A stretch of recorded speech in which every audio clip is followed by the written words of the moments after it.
Seja muito bem-vindo ao quadro Pátria em Foco. Eu sou a Pepe Ferrari e este é o seu canal Vista Pátria. E não vai esquecer, hein? Curta, comente e compartilhe para que a gente atinja muito mais pessoas. Bora lá pra entrevista?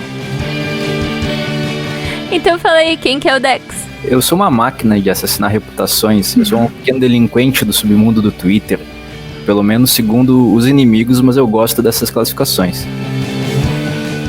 Não sei se vocês sabem, mas o Dex odeia dar entrevistas, né? Inclusive, ele foi entrevistado lá no canal do Loen e ele só fez pergunta pro Loen, mas hoje é aqui, nada disso, meu bem. Aqui você vai responder. Eu não gosto muito de falar de mim. Hoje não, a Bin, sai daqui. Conseguiu. O entrevistado aí, panorama político nacional. Alô, amigos do canal Vista Pátria, eu sou a Pepe Ferrari e hoje nós teremos mais uma entrevista aqui para o canal. E hoje, olha, esta entrevista está valendo bastante a pena, viu? Confira aí que tá bem bacana. Bom, o nosso entrevistado de hoje é o perfil LeftDex lá do Twitter. Você já conhece esse perfil? Já ouviu falar? Sim, é ele. Ele está aqui hoje, então quero agradecer muito o Dex por ter aceitado este convite e vindo aqui para outra plataforma, com novos ares, né? Com novas brigas, com novas tretas. Então, bem-vindo, Dex. Obrigado por você ter aceitado o nosso convite. Obrigado, satisfação. Então, bora lá. Vamos fazer algumas perguntas para o Dex. E aí, ele vai respondendo para a gente. Primeiramente, Dex, eu sei que a resposta provavelmente será hoje não a Bin, mas apresente-se aí para a galera do YouTube que não te conhece. Eu sou uma máquina de assassinar reputações. Eu sou um pequeno delinquente do submundo do Twitter. Pelo menos segundo os inimigos, mas eu gosto dessas classificações. Mas no fundo, eu sou só um twitteiro mesmo. Você, segundo a nova cartilha empregatícia aí do jovem do século XXI, é caracterizado como um influenciador digital. Na sua opinião, o que é, afinal de contas, este poder de influência que o tal influenciador digital tem hoje? Eu acho que tem ocorrido um erro bem comum entre os supostos influenciadores. Eles realmente acham que influenciam as pessoas, mas as pessoas elas já conseguem ter um poder próprio de julgamento, que eventualmente acaba sendo endossado por alguém. E aí quando esse alguém se deslumbra e acha que as pessoas elas vão brincar de Capitão Mandou, aí ela acaba caindo do cavalo. Então, basicamente, os influenciadores, principalmente do nosso meio, eles acabam sendo só canalizadores ou algo do tipo. As pessoas elas vão largar ele sem o menor remorso caso ele comece a falar besteira. Então, no fundo, eu acho que a gente acaba não influenciando tanto quanto imagina. A gente só acaba sendo uma voz que as pessoas acabam criando familiaridade e começa a te acompanhar. Eu acho até que exemplo disso, né, Dex, foi o que aconteceu nessa manifestação, né, porque a partir do momento que os movimentos eles saíram da manifestação, as pessoas, num primeiro momento, elas entraram em choque, falaram, caramba, os movimentos saíram, ferrou, acabou tudo. E aí depois elas perceberam que não, pera, a gente não tá ligado ao movimento, a gente não precisa dos movimentos, então a gente pode ir lá. Acho que o influenciador digital, ele também tem um pouco dessas, né?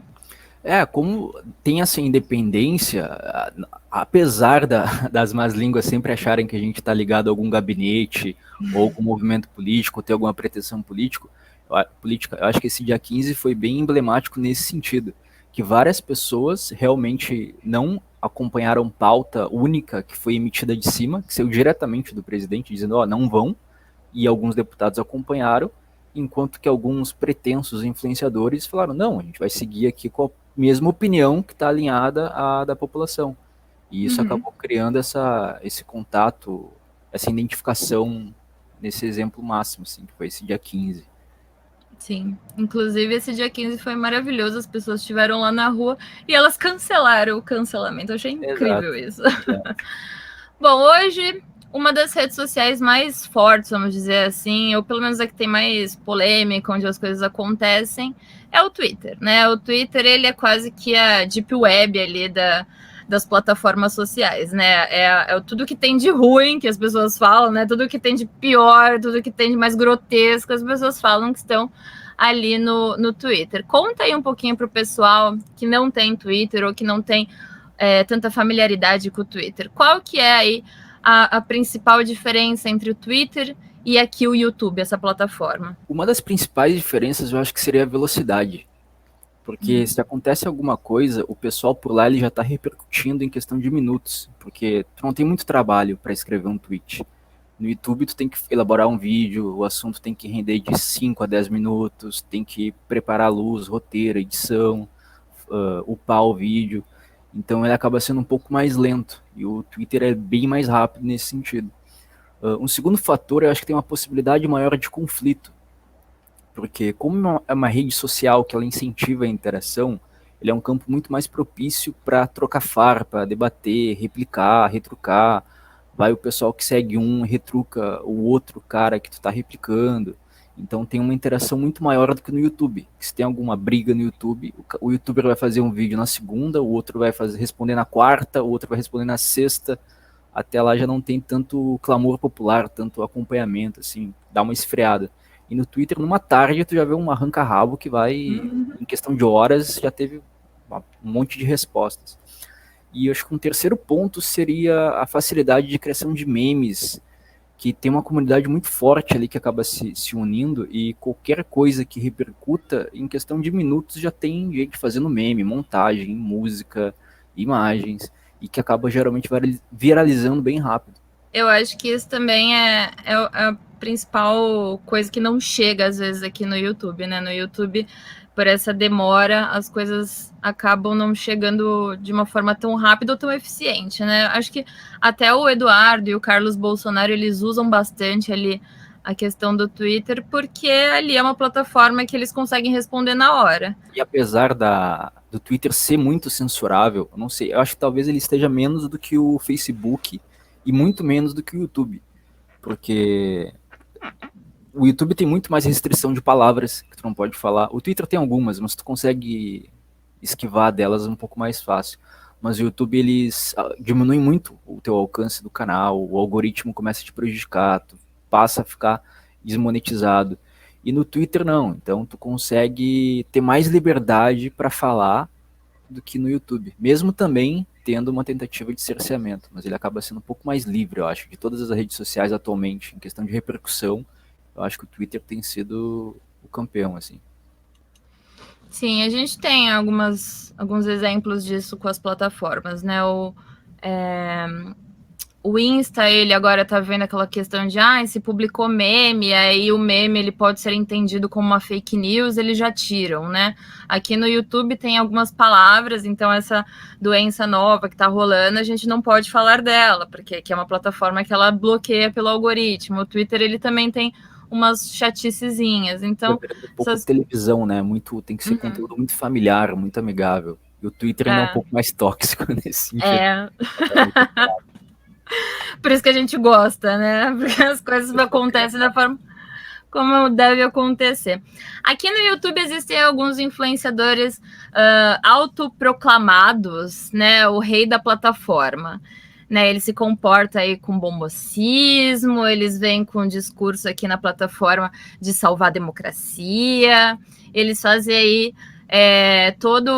eles se pintam aqui de uma forma toda bonitinha, toda arrumadinha, toda sofisticada, né, engravatadinha, bonitinha, só que eles tocam o terror lá no Twitter, né, então eles chegam lá no Twitter, começam a xingar todo mundo, começam a xingar inscritos deles, né, tem tudo isso, né, se você pudesse aí elencar as principais narrativas que ficam só nessa bolha aqui do YouTube, né? O que você elencaria? Alguma narrativa que poderia ser quebrada facilmente aí com uma thread tua?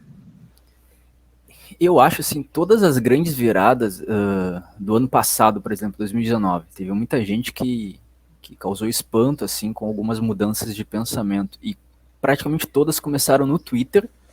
Eu não vou poder citar nomes aqui, que eu fui informado, mas o ex-careca, o comediante censurado, todos esses eles começaram com um ou dois tweets que o pessoal começava a estranhar e de repente começava a vir essas manifestações deles para outras plataformas que eles que eles produzem conteúdo, como YouTube ou televisão. Então, eu acho que, no geral, o Twitter ele tem muito mais pautado o YouTube do que o contrário. Eu acho difícil, no Twitter, algum vídeo do YouTube, alguma discussão do YouTube repercutir, e já o contrário tem acontecido com mais frequência. Tanto é que tem youtuber que está começando a tentar twittar mais recentemente, né? Desde o final do ano passado aumentou muito mais a frequência dele participando do Twitter. Então é um sinal de que, apesar deles falarem que é uma bolha, eles estão começando a dar mais importância. Mas eu acho que hoje em dia são muito poucos os que conseguem ter um comportamento completamente diferente em cada rede social. Eu acho que eles acabam sempre, eles dão alguns sinais em alguma e depois acaba repercutindo em outra. Então, se por exemplo, que acho que até hoje ainda consegue manter uma máscara que ele usa num veículo e outra em outro, seria um cartunista que tem. Então, se os fãs de um certo cartunista que faz desenhos infantis do presidente vissem alguns tweets dele, as pessoas iam estranhar muito porque é completamente outra pessoa. Então, não faz o menor sentido. E é engraçado que esse cartunista aí, às vezes ele até faz uns desenhos que pinta de uma forma mais branda, de uma forma que ele até soa como um apoiador, mas ele desce a lenha lá no Twitter, né? Inclusive eu sou bloqueada pelo cartunista. Cartunista, um abraço para você, obrigada pelo bloco. É sempre bom a gente guardar esse tipo de troféu, tá bom? Enfim. Então é isso, né? Aqui ele faz as coisas, tem um monte de inscritos, e aí ele faz ali, ele consegue monetizar, né? Então ele monetiza justamente ali o que ele sabe que tá dando grana, só que a opinião singela dele, que é lá no Twitter, não chega aqui, ele sai aí de bom moço. É bem isso mesmo, né? E não é só uma questão de ele pensar um pouco diferente, ele é completamente o oposto do que ele pensa. E algumas vezes refletem algumas animações dele, mas são muito sutis. São poucas referências que ele coloca aqui ou ali. Então, a grande massa como consumidora que não está acompanhando a opinião do autor em outras plataformas acaba não percebendo assim, o que realmente está ali. Nessa história aí de ocupação de espaços, né? Porque agora é moda, né? Nós temos que ocupar espaços, meu Deus do céu, né? Qual que é aí a tua leitura em relação à dificuldade da direita em fazer isso? Porque parece que as pessoas elas têm medo de falar as coisas, né? Elas ficam muito presas, de repente, a uma conta que pode cair, de repente a um... Porque aqui no YouTube a gente sabe, se a conta cai, você é desmonetizado, você se ferra em vários níveis, né? Agora lá no Twitter, tudo bem, tem aquele apreço pela conta, dá uma tristeza, né? Mas você tá perdendo até muito pouco ali. Então, esse medo todo, de onde vem esse medo todo, Dex? O que você acha? E, assim, em questão de ocupar espaço, eu acho que o necessário é falar menos em ocupar espaço e efetivamente passar a ocupar mais. Porque tem uma demanda muito grande de pessoas que elas estão ávidas para consumir material que não tenha lacre, que não tenha progressismo, que não tenha um viés escondidinho naquela informação ou naquele entretenimento. E tu não precisa colocar uma mensagem conservadora embutida ou explícita no que tu for fazer. Tu simplesmente faz um conteúdo normal e que as pessoas vão gostar porque elas estão de saco cheio de ver alguma moral da história escondidinha, ensinando elas o que elas têm que fazer. E isso hoje em dia tu vê em Netflix. Pode falar Netflix? Ah, não sei, Bê já falou, então tudo bem. Tá. Qualquer coisa corta. Serviços que produzem filmes online. Então, eu acho que a coisa é baixar a cabeça e se arriscar. Então, as pessoas, para ocupar espaços, elas têm que efetivamente tentar, né? Então, escrever histórias em quadrinhos, produção de filmes, financiamento privado, fazer podcast, jornal. Descobre o que tu gosta de fazer, o que tu tem talento, e as pessoas vão acabar consumindo. Tem uma demanda, tem um público que está realmente sedento por isso. E questão de cair conta, eu acho que tu pode usar a teu favor. A gente tem pessoas lá no Twitter que elas estão na 28ª conta. Então ela acaba usando até como uma publicidade própria de que ele está falando o que não pode ser dito. Então é usar a teu favor isso. Mas acaba sendo uma guerra bem assimétrica nessa questão que a gente fica bem amarrado em alguns debates lá. Apesar de ser mais liberado que o YouTube, tem algumas coisas que se tu falar, se tu mencionar, a tua conta vai ser derrubada instantaneamente. Pode ser até uma estatística científica de algum assunto proibido, por exemplo, GLBT. Já teve gente que colocou dados numa thread sobre isso e a conta caiu em 2 dias. Então é difícil, às vezes, tu conseguir comentar alguns assuntos, assim, fica bem puxado. Sim. Pois é, então, acho que eu já comentei isso em algum podcast que eu participei, mas para você ocupar espaço, você não precisa ser só o cara intelectual, o cara inteligentaço, o cara que vai falar sobre literatura e arte, não sei o quê. Na verdade, para ocupar espaço, a gente pode ocupar de qualquer forma, né? Então, veja aí a Choice, como ela ocupa espaço. Beijo, Choice. Como ela ocupa espaço, né? E ela ocupa-se organicamente. Beijo, Choice. Né, a gente não precisa, de repente, ter aquela super embasamento, o cara ser super, né? Não precisa disso. Às vezes o cara lá, o motorista do Uber tá ocupando espaço quando ele tá trocando uma ideia. A tia lá do Zap tá ocupando espaço quando ela também tá divulgando alguma coisa, falando alguma coisa, ela tá, né, conversando com alguém da família. Então, tem que desmistificar também essa ocupação de espaço só do livrinho, só do intelectual, só do cara de gravatinha borboleta, né? É que o conservadorismo, ele tem um padrão natural da pessoa. Então, tu pode pegar um tiozão da padaria, que ele vai se identificar com todas as pautas, porque é o normal. Tu precisa se aprender um conjunto de regras gigantesca quando tu vai tentar ser progressista, que aí ele tem que ser desconstruído. Então, até hoje, por mais que tenha um intelectual progressista, ele sempre usa o chavão dele de que a gente está eternamente se desconstruindo. Porque é um exercício difícil para ele virar um progressista, e a cada vez mais eles inventam alguma coisa nova. E já o tiozão da padaria, não, é normal, ele só precisa se expressar do jeito que ele quer. Ó, casamento é assim, drogas é assado, eu não gosto disso na TV, e pronto, então é mais simples. Então é só as pessoas. É mais fácil chegar nelas, é mais fácil a mensagem chegar nelas. Não precisa efetivamente trazer uma bagagem cultural ou dar aula. Eles que precisam fazer isso, nesse sentido. As coisas são muito mais simples até do que parece. Esses dias eu Porque tava isso é mais vendo. divertido, eu acho, às vezes. Às vezes as pessoas são um pouco. Tem aquela ideia do, não, o cara conservador, ele é o cara tá fumando cachimbo de gravatinha e falando de conceitos complicados. É uma coisa que o Olavo de Carvalho acaba fazendo muito bem. Ele sabe falar difícil quando tem que falar difícil, ele sabe falar fácil quando tem que falar fácil. E é a linguagem mais simplificada que chega no popular, que chega no povo. Eles se identificam. Então tem que rebuscar um pouco menos, tem que tentar dourar um pouco a pílula com um pouco de humor e por aí vai, acho. E as pessoas já estão bem mais abertas a recepcionarem a ideia que tu está transmitindo. Esses dias eu tava até vendo que teve um humorista aí que ele fez umas piadas aí com o Bolsonaro falando que, cara, todo presidente de outros países, ou até aqui os presidentes brasileiros, tirando eu acho que a Dilma, porque a Dilma, né, ela fala sobre cachorro culto e estocar vento e saudar a mandioca, então eu não sei, eu acho que falharam nisso com ela também.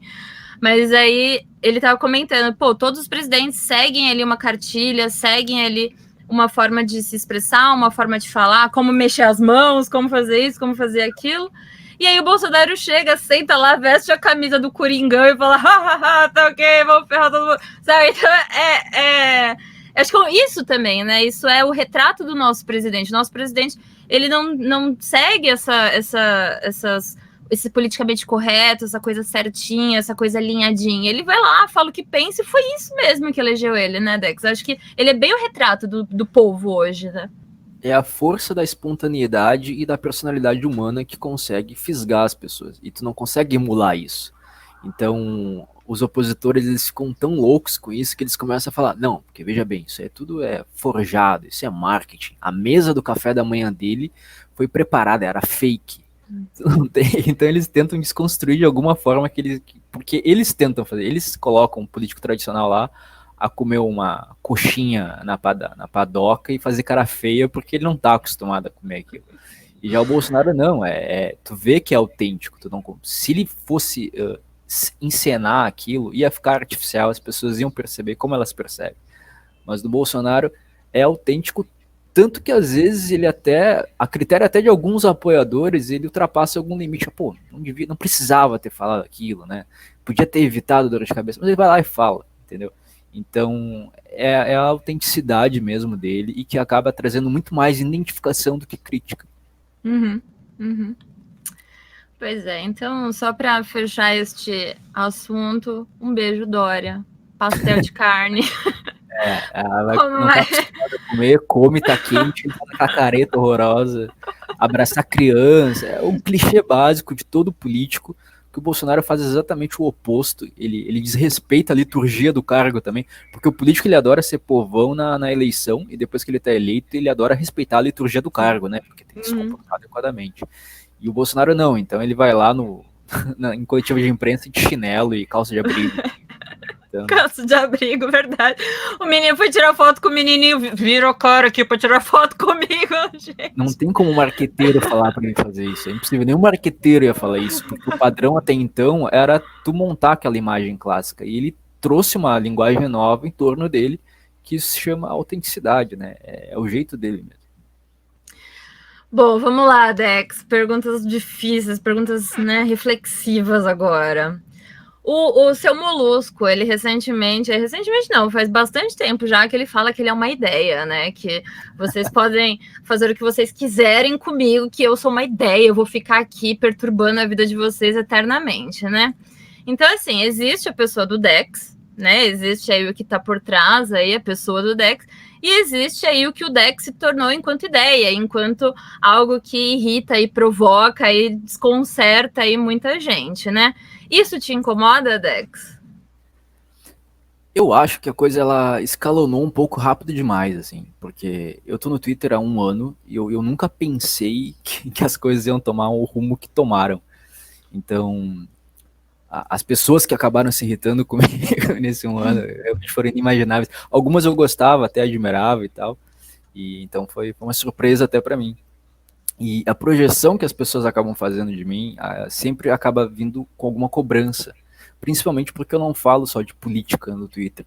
Então, quando eu falo de alguma outra coisa, sempre acaba tendo alguém que vai resmungar, porque como eu tenho tudo que é tipo de seguidor, então é algo muito heterogêneo, então eu já estou acostumado. Ó, se eu falar de tal assunto, se eu comentar programa de TV, que tá todo mundo comentando, vai ter gente que vai resmungar. Então, eu simplesmente não consigo mais agradar todo mundo, já é impossível. Então eu já estou conformado que se eu falar de alguma coisa, vou tomar uma resmungada. Mas o carinho que se recebe, ele é muito bom. A preocupação, gente dizendo que reza, ver pessoas de outras faixas etárias te acompanhando, que eu nunca imaginei que elas iam me acompanhar, tentando entender a nossa linguagem. Às vezes a gente usa alguma gíria de internet ou mais desconhecida, eles vão lá e tentam pesquisar, e vão no Google pesquisar, então é bem interessante. E aí e tem também todo tipo de possível de boato que acaba surgindo em torno da minha imagem, né? Que ele vendeu a conta, já mudou de administrador. Então, nesses casos, eu só dou risada e acabo até endossando. E no fim das contas, eu acho que tanto os admiradores quanto os detratores, eles acabam criando algo muito maior do que eu realmente sou. Então, basicamente eu acho que é isso. Afinal de contas, né, como foi doxado pelo Pingus, todo mundo sabe que, na verdade, existem 2 pessoas nessa conta. Existe a Letícia e existe o Dex Hammer lá, que ele falou. Inclusive, o Pingus namora com a Letícia. A Letícia é a pessoa, é a cabeça pensante dessa dupla, né, Dex? É mais ou menos tudo isso, né? Tem a teoria da minha irmã, tem a teoria de que eu sou personalidades famosas. Então, depende da semana, estão me chamando de alguma coisa. Que eu sou o Carlos, que eu sou o Felipe, que eu trabalho no gabinete do Eduardo. Então, é bem variável. Ou até que eu sou infiltrado. Às vezes eu recebo DM da pessoa, eu sei que tu é infiltrado, que tu só ataca a gente de direita. Daqui a pouco a tua máscara vai cair. Tá bom, tudo bem. Pois é, e muita gente quer que a tua máscara caia, né? Ele tá batuns. Beleza, fiz uma piada, não foi engraçada, tudo bem, ok. Então tá, então minha pergunta final para acabar aqui esta entrevista é, Dex, qual que é o seu nome? Ué? Paulo Ricardo. Paulo Ricardo. Então esta foi a entrevista com o Paulo Ricardo. Uma das muitas teorias.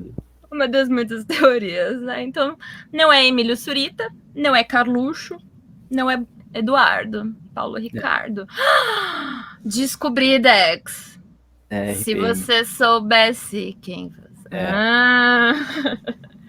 Então tá, pessoal, você que está aí acompanhando o canal Vista Pátria, esta foi a entrevista com o Left Dex, o perfil mais procurado e detestado e amado lá do Twitter. Se você não tem Twitter, Pô, você tá perdendo tempo, hein, cara? Vai lá, descobre aí o que tem neste universo twitteiro, as intrigas, as brigas, tudo acontecendo em tempo real, com pessoas ali te respondendo em tempo real. É o chat wall 2.0, né, Dex? A coisa mudou. Às vezes tu toma um chute lá e perde a conta por alguma coisa que tu for falar, então toma cuidado com algumas palavras proibidas, mas pega o jeito rápido. Eu tô com, apesar de todo mundo perder várias contas, eu tô com 2 contas só. Eu perdi uma vez só. Então tu consegue driblar bastante assim e irritar ao mesmo tempo as pessoas. Dá. Dá. Esta é a dica. E esta foi a primeira parte da entrevista com Left Dex. Fique ligado aqui no quadro Pátria em Foco do seu canal preferido, Vista Pátria. Eu sou a Tef Ferrari e essa foi a nossa entrevista de hoje.